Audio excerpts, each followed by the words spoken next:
Okay, it's been a while since I've made a video. Been busy doing repairs, but unfortunately I haven't been videotaping them because it takes a lot of work to do that, and I haven't had the time or chance to do that. The way I was doing it was not very efficient.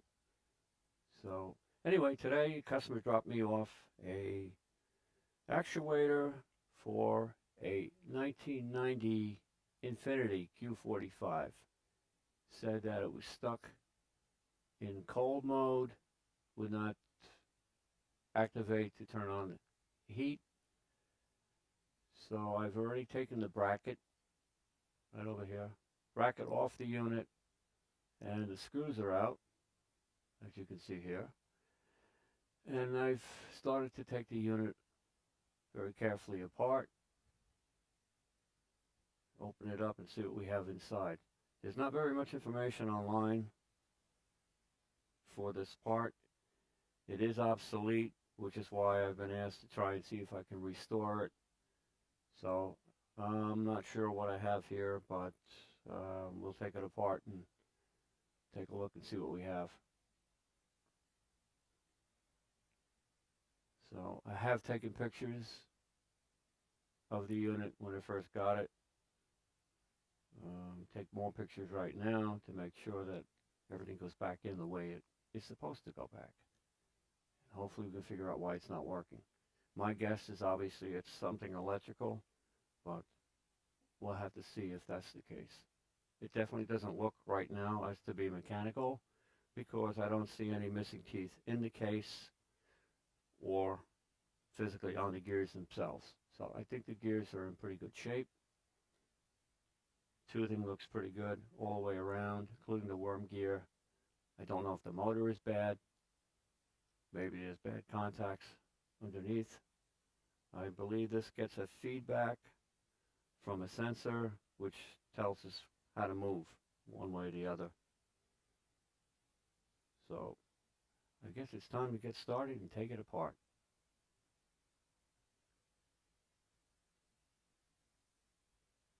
Well, this is loose enough, easy enough to take out. So we'll take this out first. Put that there. I just want to give it a check with my multimeter and see what we have as far as ground goes, connection wise, and see where the positive is. Maybe try to put a little bit of voltage in this after I get the worm gear separate from this drive gear. We'll see if the motor actually does work. So I think that's probably going to be the first place I'm going to start.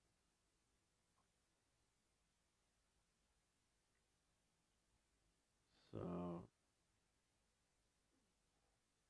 let's see. I don't know if this is going to come out on its own. I don't want to break anything, obviously.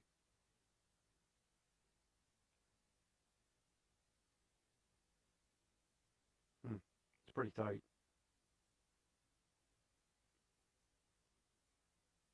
Okay, that spins freely.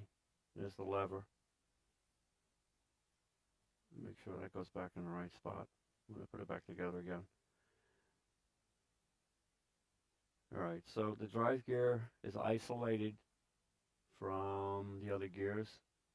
So we should be able to just try and put some voltage into the motor and see if it actually does work. So I just need to verify that I'm putting voltage on the right terminals. There's one spot here, right down there, where it looks like the pin is missing, but it's actually not. I think it came that way from the factory. So I think we're okay that way. And the hot wire, it's obvious where that goes. So that shouldn't be a problem. And the ground, I'm thinking is probably right here. So I'm just going to use my multimeter to verify that.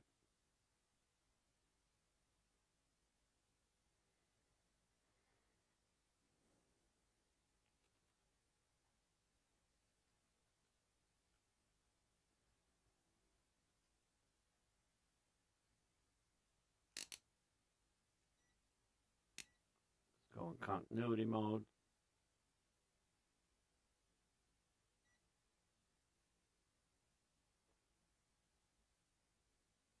check and make sure we got it. It's all good.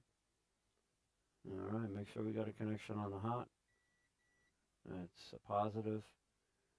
And for the ground, negative. I got it right in there. It's a little bit hard to see.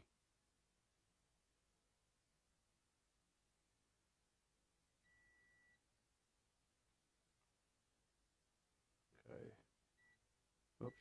All right, so we have a ground right there. Huh. Make sure. All right, so that's actually ground. Okay.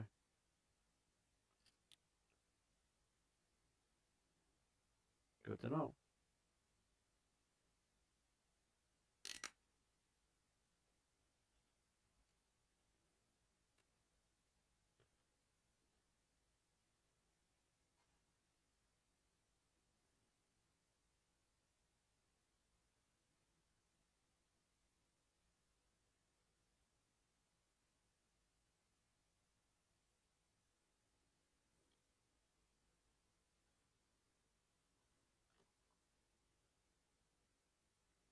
All right, so we're just going to connect up the ground.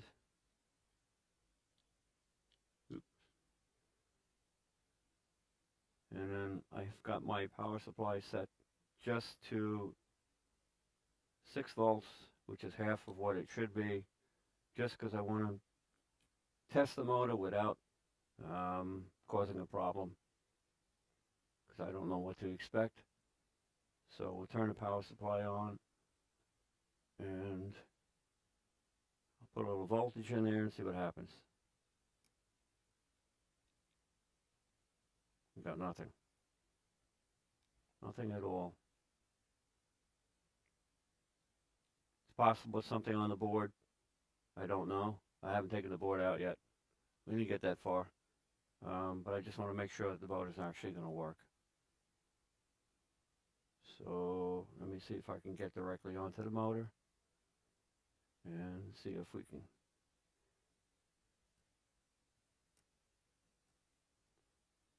So it looks like the motor might be bad.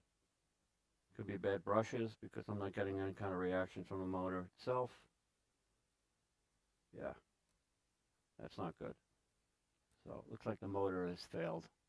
We'll have to take it out, open it up, and take a look inside. Let me disconnect the power supply.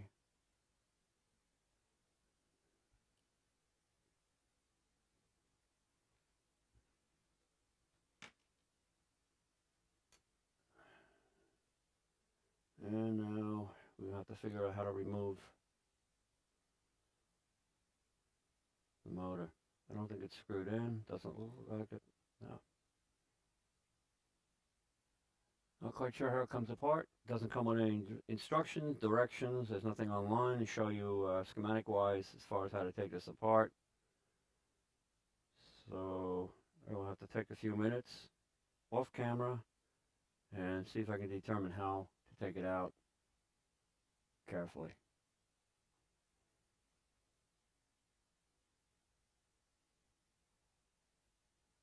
And I don't think I need that. All right, we figured it out. I figured it out. There is a plastic mount right here, and that screw, and there's another one behind this gear here that are holding the motor in place. So we have to remove the screws, and then the motor should just come right out.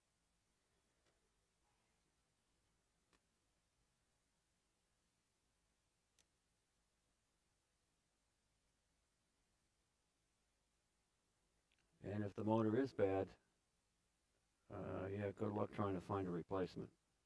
That's going to require some research.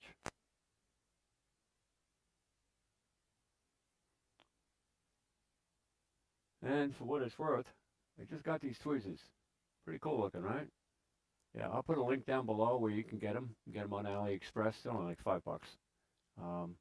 But I saw these on one of my other subscribers that I subscribe to, actually, another tech, and he had gotten these, and They're pretty cool. So I figured I'll try them out and share the link. Yeah, this is going to be a little tricky to get into. I don't know if this gear is going to come off of here so easy. There's grease on everything. So I'll have to just pick away at it carefully. I don't want to force anything.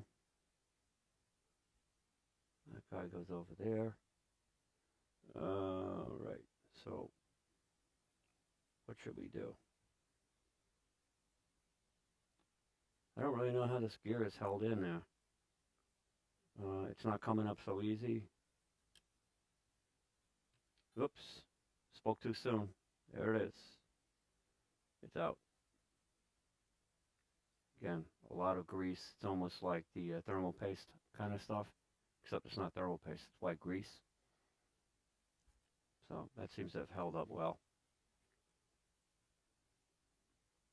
Gotta try and work neat and clean this stuff up, because once you get it on your fingers and your tools, it gets on everything.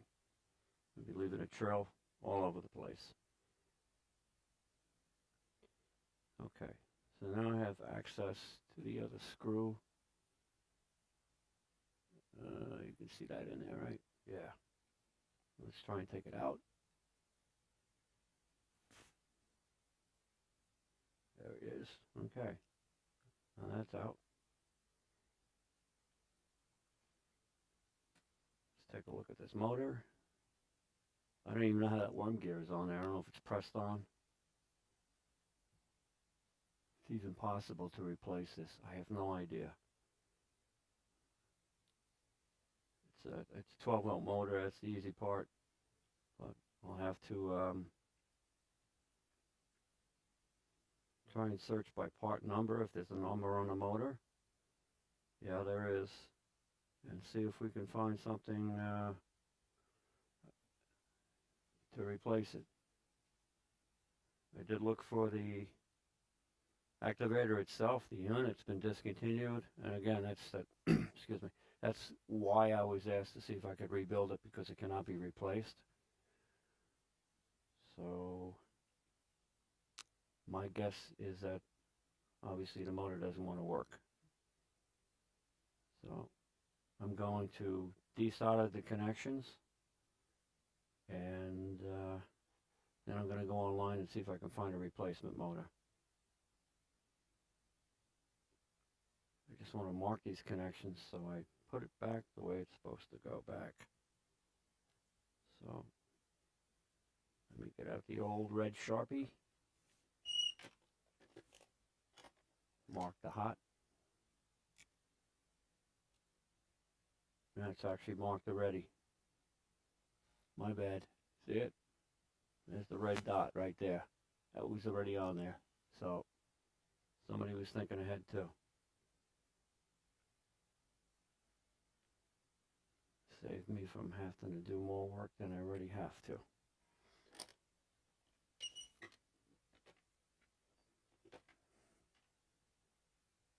I'm just going to heat up my soldering iron, and we will continue here.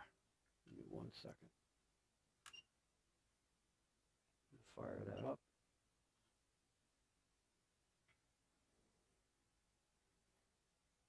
And yeah, I zoom in just a little bit closer.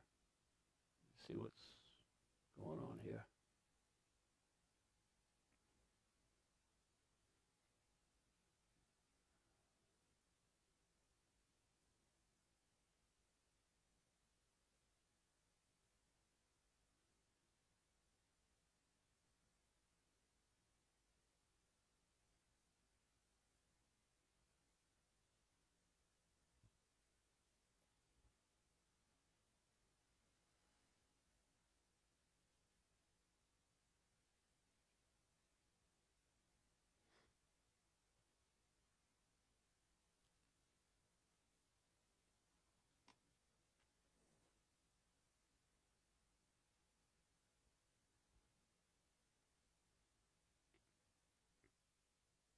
Under the microscope.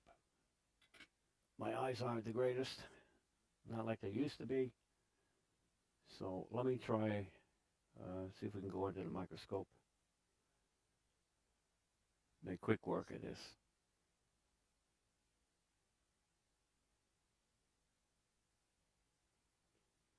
Okay, that's a little better. Now we can see what we're doing. It's always good. Iron's good and hot. Let me see if we can get this guy to come loose.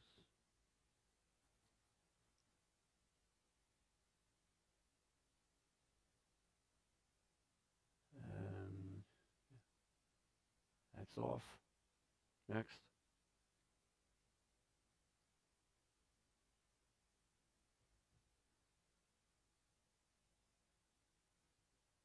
Whoops. Where are you? There you are. Okay, that's off. That's done. Good. Okay, so we got the motor out. And I did put 6 volts to it. It didn't work. I will try 12 volts and see if that makes any difference. So we get the power supply ready to go and see what happens.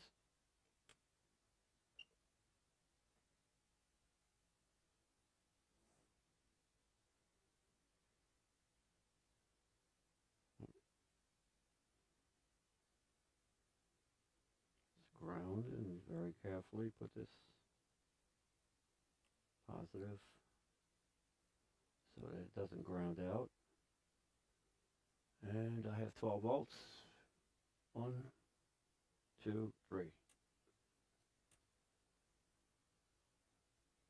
So that's my bad. The motor does work. That's great. So cancel that theory.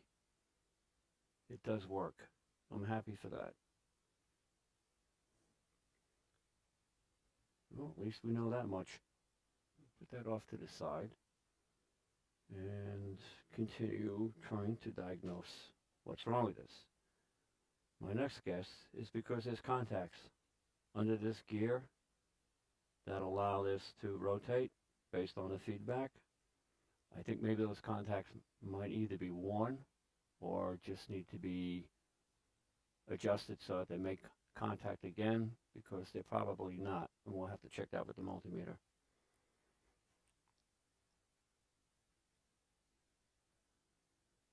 All right, I'm really glad about that motor. That would have been a real headache to try and replace. That's going to be easy. Put that back in. All right, now that I have it out of the way, guess we're going to take some more pieces out, right? Easy enough. This one here, I'm not so sure of. I don't know how that's held in. I don't know if there's a nut here. Can't say for sure, but I'm trying to take the whole board out, see how that goes.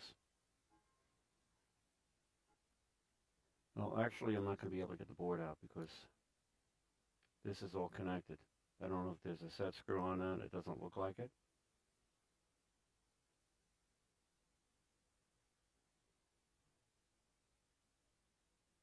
Well, we'll have to take a few minutes to figure this out.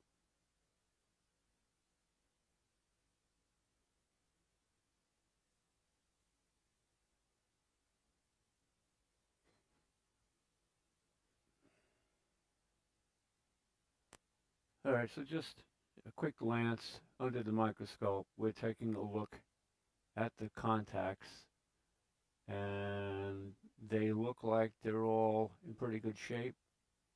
Whether they're actually making contact on the receiver side, it's hard to say.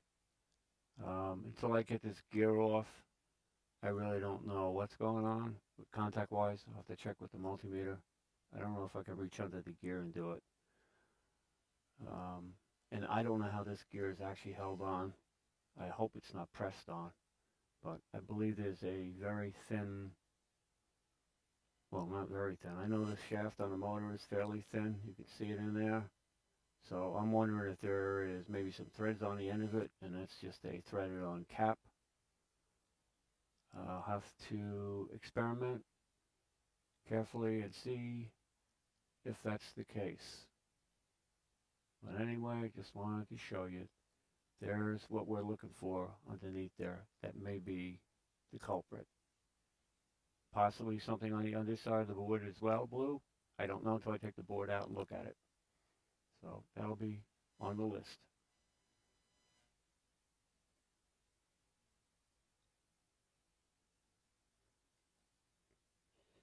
All right, now I'm going to try and see if I can. I don't know if this is threaded on or not, but we'll try and see if we can get it loose.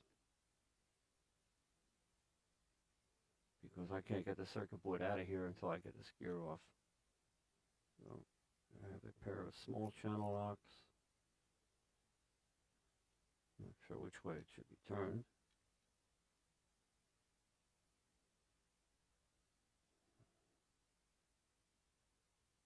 No, it's not moving.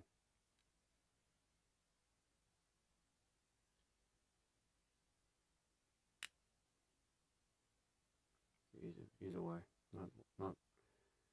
not coming off. Yeah, we're screwed. All right. Plan B. I'm not sure what that is, but that's not going to come off there. It must be pressed on. One thing I did notice is that there's quite a bit of play in the gear itself, up and down, and that's allowing the contacts to float above the receiving strip that's on the PCB. So it's very possible that that might be the fault. I can't say for sure, but I'll have to see if I can tighten this up a little bit.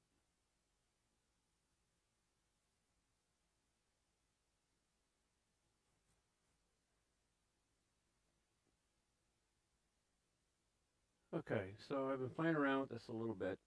I did try to pry off or see if this would unscrew, and unfortunately that's not going to happen. I believe it's probably, the gear is probably pressed on onto this housing. Can't say for sure, but it's not going to turn. So I tried to see if I could figure out how this whole thing was assembled or how it's going to come off. And now I'm looking at the front part where the arm is connected, and I see a little bit of a space where the shaft looks like it's kind of retracted into the hole a little bit.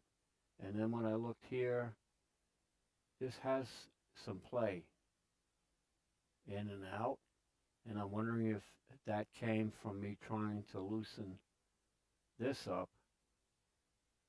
and by prying on the backside of this gear, I'm wondering if this is actually loosened up to the point where it's actually this arm that's pressed on. When I look at in between here you can see it, I'm looking down in there, and there are some keys on a shaft, and as best I can tell, this arm is pressed onto the shaft itself. So I'm going to try and very carefully see if I can pry this arm from the shaft without doing any damage. See, I got a lot of play in here, and this looks like that the arm should have been all the way down so you can't see that brass in there. Because if this moves in and out, the contacts on the underside of this gear do not, I can't even see it here now. There they are. Those contacts will lift up off the copper strip that they make contact with, and my guess is that creates a certain amount of resistance based on the position of the gear, and that gives feedback to the thermostat or temperature sensor inside the car so that it knows at what point it should move the gear and whether it's in one direction or the other. So at this point, hey, you can see my marks in there from trying to loosen it. At this point, I think that's the route that I'm going to, losing my voice here. At this point, that's probably the route I'm going to go. I'm going to try and loosen, see if I can get the arm to come off, maybe.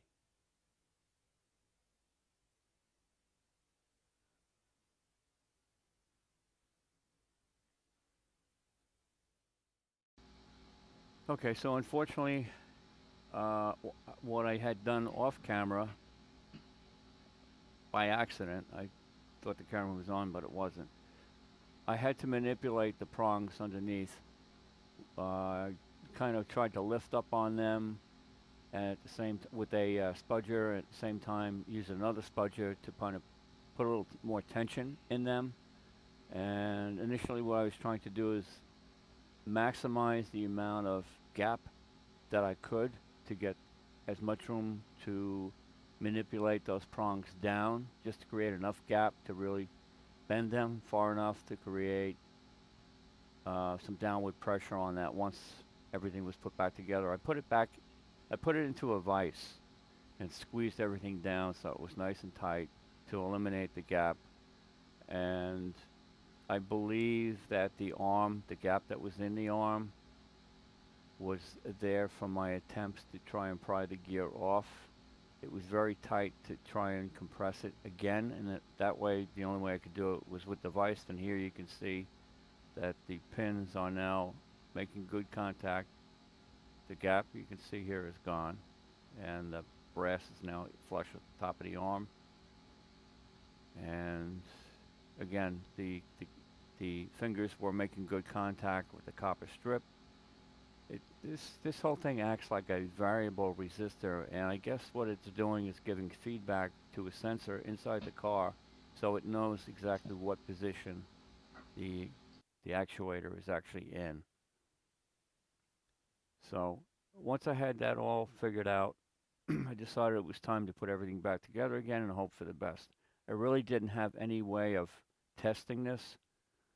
It was kind of a crapshoot, and the owner was aware of that. So the idea was give it my best shot and hope for the best. And once he put it back into the vehicle, we would find out if I did the right thing and got it working for him, or if it was just not going to happen.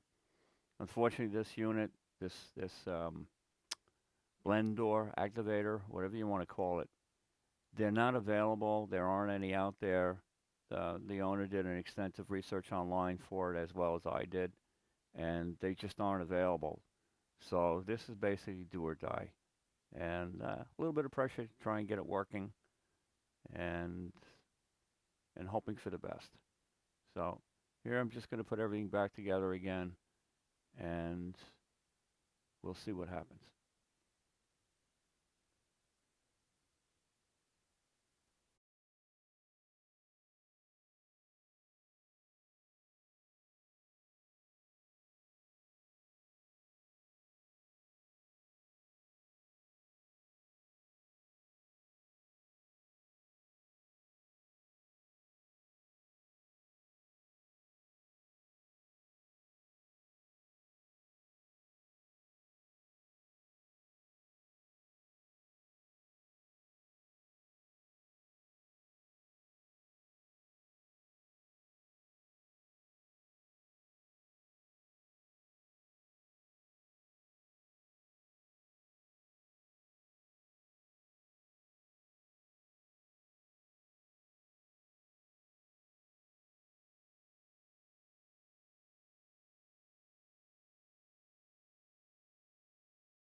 And now that I have everything back together again, I just want to put some voltage on this motor and just verify that it's actually working. So we'll just give it a quick test, and we see the arm does react. And that's all I wanted to make sure was that it works and it goes in both directions. So that is pretty much all I wanted to find out before I put the final cover back on it.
Yeah, so this was something different, and it was definitely a little tricky, but I'm pretty sure it's going to work.